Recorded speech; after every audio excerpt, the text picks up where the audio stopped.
Hey, what's up everybody? We're checking out War of the Bucket by OverSimplified right after this.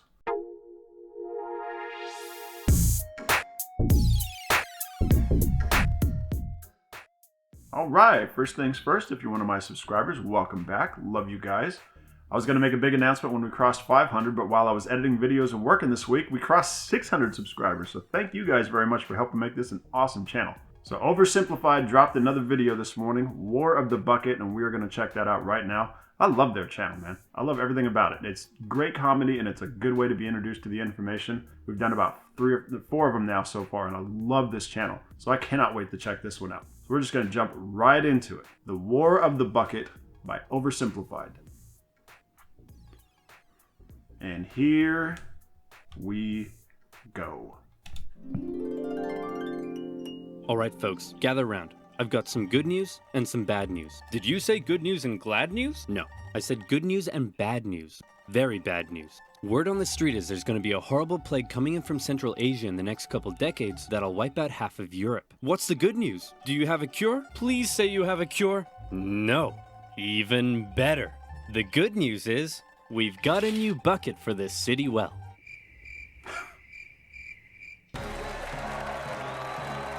Bread and circuses, man. To understand the War of the Bucket, we first need to talk about this guy. He's the man with the plan, the host with the most. He's holy, lowly, he eats ravioli, with the white cassock, matching pellegrina, and the most tasteful of fringed fascias. Come on, y'all know who I'm talking about. It's the Pope, the head of the largest religious organization in the world. But what if I told you he wasn't always the big bad boy powerhouse he's often thought as today? That's right. Throughout history, the papacy often found itself forced to wrestle against adversity and opposition to retain its authority. The earliest popes, for example, suffered under the brutal persecution of the Roman Empire, and many ended up martyred, such as Pope Clement I, who was ostensibly thrown into the sea with an anchor around his neck. On the bright side, however, he's now the patron saint of fishermen. After persecution finally ended, the Pope still found himself being heavily controlled by secular kings and nobility. For over 2 centuries, the Byzantine emperor basically decided who could become Pope. Then came a real low point, during what has been called the Dark Age, a period where noblewomen controlled the Pope through, how should I put this? Feminine charm. It was around here that one infamous Pope, John XII, took office. This bad boy would hold, how should I put this? Naughty no-clothes parties in the Lateran Palace. And apparently, this would even happen. Come on, Zeus. Give me a 6. Did I say Zeus? I meant Thor.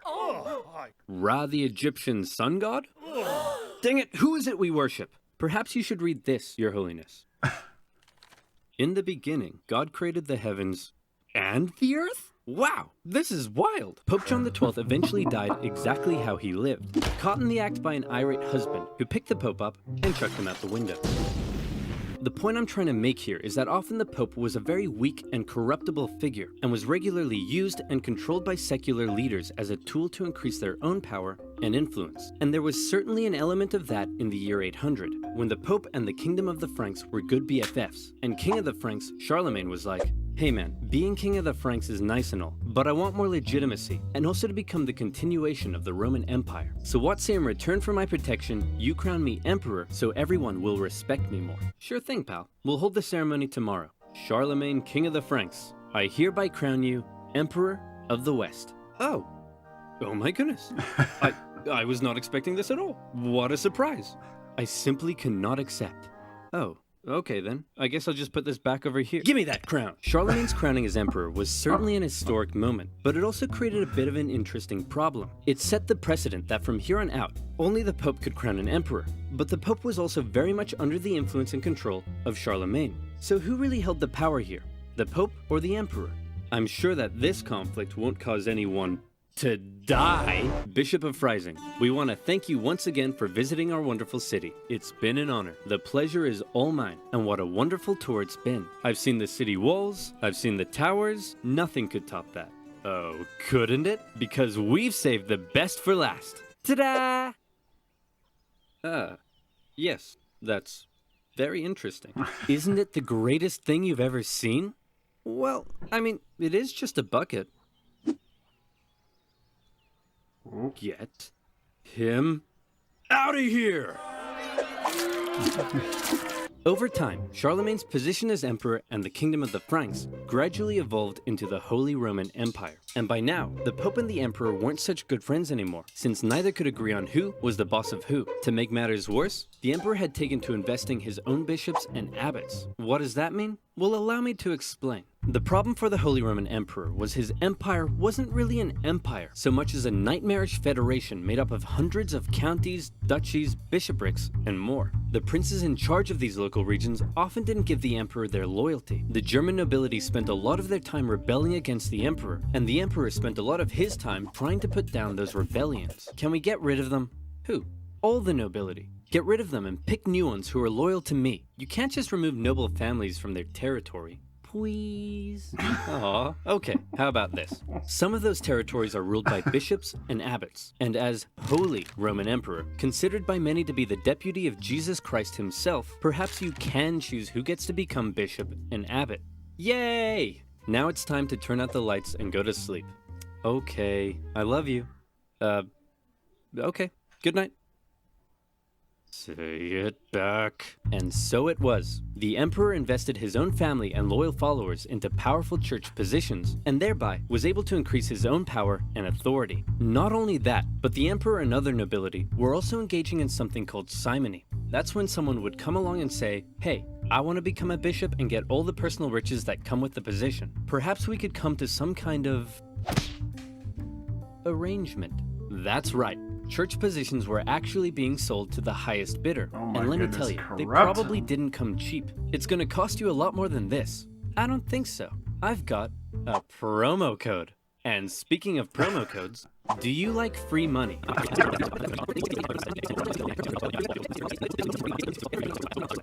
Now where were we? Oh yeah. Investing bishops and abbots, selling church positions, authority, and power. Wait a minute, this is depravity. The purpose of the church isn't for him to increase his own authority and power, it's for me to increase my own authority and power. What about Jesus, Your Holiness? What? I thought the purpose of the church was to spread the good message of Jesus Christ. How drunk are you? Very. Alright, the results for the election of Chief Magistrate are in. Giovanni Kablami, 1%. Spaghetti Jeff, 2%. And the bucket, 1 trillion%. Around the year 1050, a series of reformist popes came along, and they said enough was enough. They wanted to stop the emperor from abusing the church and investing his own church officials. How are you going to stop me so long as I have control over who becomes pope? Remember the circular power division? If you try to stop me, I'll just depose you and pick someone else. Oh no, I've contracted tuberculosis. And just like that, the emperor was dead. His 6-year-old son, Henry IV, took over. And as we all know, child emperors equal opportunity. The church had an opening to take back control of the papacy. Hey man, I hope you don't mind, but we're changing the rules so that only the church cardinals can elect the pope, and you no longer have any say in the matter. You know, if that's cool with you. I peed my pants. Okay, great talk. Then, with the position of the Pope a little more secure, he held a big meeting where he drew up a big list of all the reforms and new powers he was giving himself. And it included some pretty gnarly stuff. Okay, first, I have the power to depose emperors. Everyone cool with that? Yeah? Let's see. Only I can depose or reinstate bishops. Yeah? Alright, no one can judge me. All princes shall only kiss my feet. Only my name shall be spoken in the churches. My name is the only name in the world. Okay, I think you're done. These were all some pretty radical powers the Pope was giving himself, and with these reforms, the Pope was basically telling the Emperor, you no longer have the right to choose your own bishops and abbots. Only I can do that. When the Emperor, now a full-grown man, heard the news, he was furious. What? This is madness! Who does this guy think he is? I'm the Emperor, for goodness sake! He can't tell me what to do! I'll invest my own bishops and abbots if I want to, and this rapscallion can go right to heck! I peed my pants again! The whole conflict escalated when Henry IV went to the Pope and said, hey, guess what, sucker? You're deposed. Oh? Wait a minute! I'm the Pope! You can't depose me! You're deposed! Oh. Wait a minute, I'm the Emperor. You can't depose me. You're deposed. Oh. Wait a minute. Eventually, the German princes took advantage of the situation, and they all turned against Henry. Henry was forced to apologize to the Pope, and the whole thing ended there. Except it didn't. The whole conflict, known today as the investiture controversy, would continue on for centuries as popes and emperors engaged in a power struggle over the emperor choosing his own church officials. The overall result of this conflict is very intricate and full of complexities, but in general, the Pope was able to increase his authority. Great news, Your Holiness. Your influence is on the rise throughout civilized Europe, except for this one city in northern Italy. Really? What's going on there? As for the emperor, he found his realm thrown into further chaos and civil war, as the local princes continued to increase their own power and independence. This was most notably the case in northern Italy. Separated from the rest of the Holy Roman Empire by the Alps, the emperor's influence and control over Italy had often been questionable. In the current chaos, these Italian city-states began operating almost entirely independently. Their practical independence was further solidified when Emperor Frederick Barbarossa came down in 1176 to try to reassert his control. The cities formed an alliance, and with the Pope's support, they kicked the emperor right back to Germany. Hooray, said the Italian city-states. We did it! We're the best of friends. And then they immediately began attacking each other. Why? Well, this whole Pope versus Emperor thing, in Italy at least, had infiltrated society to its very core. Across Italy, families and cities were torn between two opposing sides. On one side, the Guelphs, who supported the Pope's cause. On the other, the Ghibellines, who supported the Emperor. These two sides struggled for control as Guelph cities battled against Ghibelline ones. As usual, personal interest played a pretty big role, as pro-Pope Guelph cities tended to be rich mercantile ones who didn't like the Emperor's taxes. Emperors supporting Ghibellines, on the other hand, were often agricultural, where the expanding papal states were a larger threat. These cities would sometimes even switch sides depending who is in charge and their ever-changing personal interests. In some cities, brutal fighting broke out in the streets as opposing families fought for control. At times, the conflict became so tribal that the differences between the two sides were just downright silly. My love, I can't bear it. We must be together. But how can we? My Ghibelline family wears feathers on the left side of their caps, and your Guelph family wears them on the right. My Ghibelline family cuts fruit straight down, and your Guelph family cuts fruit crosswise. These are arbitrary differences. We shouldn't let them tear us apart. We can be together no matter what our families think. Wonderful news! Let's make a toast to our love. I'll drink from my Ghibelline smooth goblet, and I shall drink from my Guelph chaste goblet. Get out of my sight, you dirty Pope-loving wench. Two city-states in particular that got caught in a long-standing rivalry was the Emperor supporting Modena and the Pope supporting, bucket-loving, Bologna. These two cities had bad blood between them, as they had already fought against each other on a number of occasions. In 1249, the two sides took part in the Battle of Fasolta, after which the victorious Bolognese launched a live donkey into Modena to humiliate them. For decades after that, the two sides would occasionally take little day trips into each other's territory and mess things about a bit. In the fateful year of 1325, the Bolognese went on one such trip and laid waste to some farmlands. The ruler of Modena, Passerino de Bonacolsi, was having none of it. The Bolognese had two major forts protecting their city in the southwest, so Passerino, in retaliation, decided to take an army down and lay siege to one of them. Hey, you dirty Bolognese jerks! You think you can raid our farmlands? Come out here and face me like a man. Hey man, what's up? I've just come out to let you know that there's no need to siege us because— Whoa, hey man, chill out. I'm trying to tell you— Whoa, stop doing that. I'm trying to tell you I'm actually secretly sympathetic to the imperial cause and I want to willingly hand the fort over to you. Oh, cool. Okay. Dude, what was that for? For betraying your people. And this is for joining mine. Mwah. The Bolognese were pretty unhappy to lose one of their main defensive forts, but to make matters worse, then this happened. Hey, wait a minute. Where's the bucket? Oh no, it's gone. Those Modenese must have taken it. We'll make them pay. This is unacceptable. They may take our lives. They may take our fort, but they will never take our bucket. Oh wait, here it is. I found it, guys. It's right here. Phew. Could you imagine if we started a war over that? That would have been really stupid, and there'd probably be a billion videos about it on YouTube one day. Thank goodness it never actually happened. That's right. The famous story you may know about the War of the Bucket, that the war started because Modena stole Bologna's bucket, doesn't actually seem to be quite right. I was surprised to find that the bucket was likely not actually stolen at the start of the war. And at this point, I want to thank and give a big shout out to fellow history YouTuber mLaser. He's the one guy I found who actually translated a fantastic original Italian source, and then kindly allowed me to use his work in my own research. He does really well researched and in-depth videos, and definitely deserves way more subscribers, so please head on over and check him out. The real reason Bologna seems to have declared war on Modena is simply that they both hated each other, supported opposing factions, the Pope had called on Guelph cities to attack Passerino, and Bologna wanted its fort back. And they were gonna get it back. Bologna had a large force, much larger than what Modena could muster up, so they felt pretty confident. They sent half their force to lay siege and take back the fort, and the other half took defensive positions to prevent the Modenese from crossing the river. The smaller Modenese force were struggling to find a place to cross, so one night they were like, "Hey guys, look out, we're attacking way up here in the north. Better move your troops." Oh, would you look at that?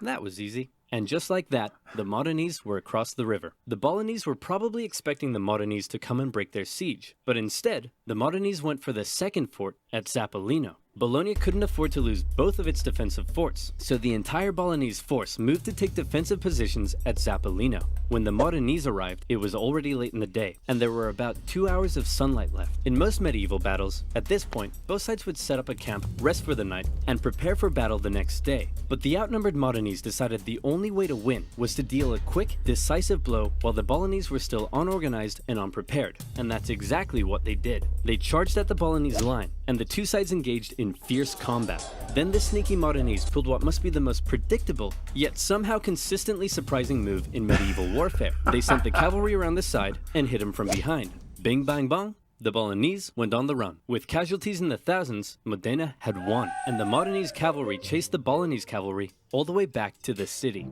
After Modena's victory, they went on a tour of the Bolognese countryside, burning some stuff down along the way. When they reached the city itself, instead of laying siege, they set up a camp and basically held a massive party for 3 days.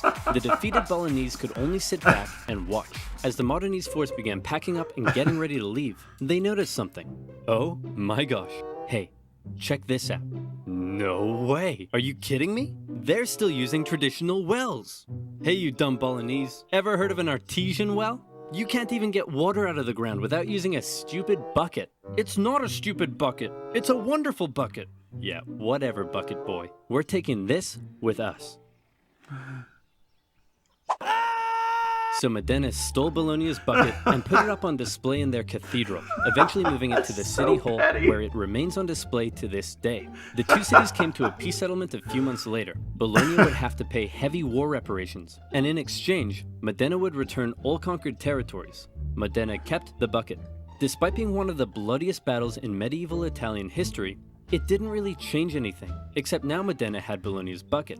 As for the larger power struggle between the Pope and the Holy Roman Emperor, that would continue on for some time and played a part in many major events of medieval history, such as the Crusades, the Protestant Reformation, eventually leading to the general separation of church and state we see in Europe today. So there you have it. We learnt about the Pope and the Holy Roman Emperor, the investiture controversy, and finally, the War of the Bucket. It's been a long day, and it's time to turn out the lights and go to sleep.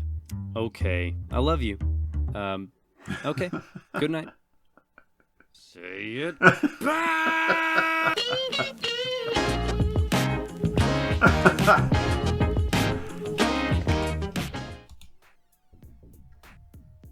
Oh man, these are all so good. I'm definitely checking out the whole channel. You'll see those pop up on my channel from time to time, probably sooner rather than later. I'm an instant fan of their channel, and I've got a link to the original video in the description. You should definitely go and check it out, subscribe, support that channel. But everything that they talked about in this particular situation, the War of the Bucket, you see that in human history everywhere all the time. This is all human nature stuff, and it's hilarious that so many different versions of it have happened through time. But anytime you get human beings involved in anything, anytime an institution is erected by humanity, it's almost immediately corrupted. It's just the way it goes. Positions of authority attract pathological personalities, and they corrupt. It's just a pattern in history. But these videos do such a great job of introducing you to the information. They're a high-level view of everything that's a great starting point before you really drill down and get into the details. So we're going to be checking out the rest of these for sure. Be sure and hit that subscribe button and notify button so you don't miss out on any of those. I've also got a bunch more Bill Burr, Dave Chappelle, Chris Rock, and a whole bunch of other recommendations that have come in off the comments. If you have suggestions for videos that we should check out, it doesn't have to just be anything that we've already talked about. It can be suggestions for anything. Leave those in the comments.